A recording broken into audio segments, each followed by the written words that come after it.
Begin by removing the socket bridge. Loosen and remove the right top frame bolt using a Torx T20 screwdriver. Next, unclip the socket bridge by gently pushing the frame inward. For convenience, you may use a flat-headed screwdriver to assist this step. Place the detached frame in a horizontal position using the inserts. Be careful not to damage the display. Now remove the power supply connector from the auxiliary board.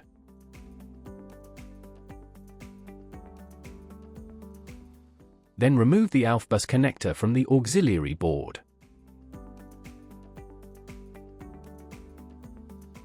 Free the UTP cable from the protection shield. Next, remove the bolt securing the protection shield using a Torx T20 screwdriver. Carefully remove the protection shield by pressing the lower sides inward and tilting it slightly forward. Gently move the UTP cable aside to create more working space.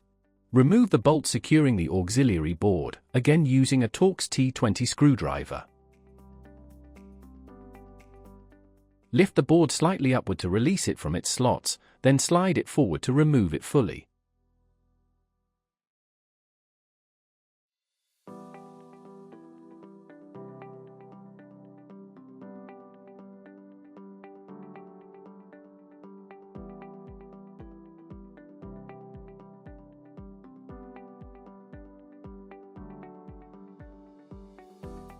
To reinstall, slide the board back into place, ensuring it aligns with the slots. Allow it to drop gently until it is fully seated.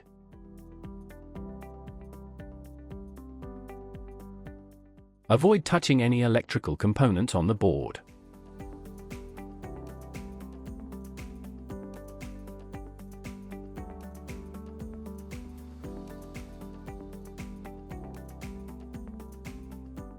Secure the board using the previously removed bolt, tightening it to 1 Nm with a Torx T20 screwdriver.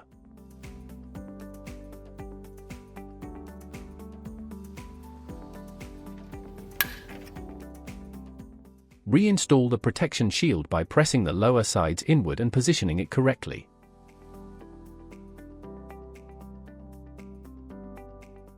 Ensure the UTP cable remains in front of the cover.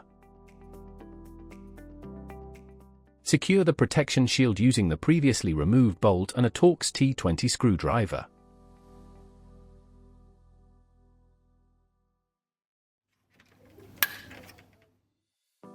Next, attach the power supply connector to the auxiliary board. Then attach the EVSE connector. Guide the UTP cable neatly into the designated routing space to ensure proper cable management.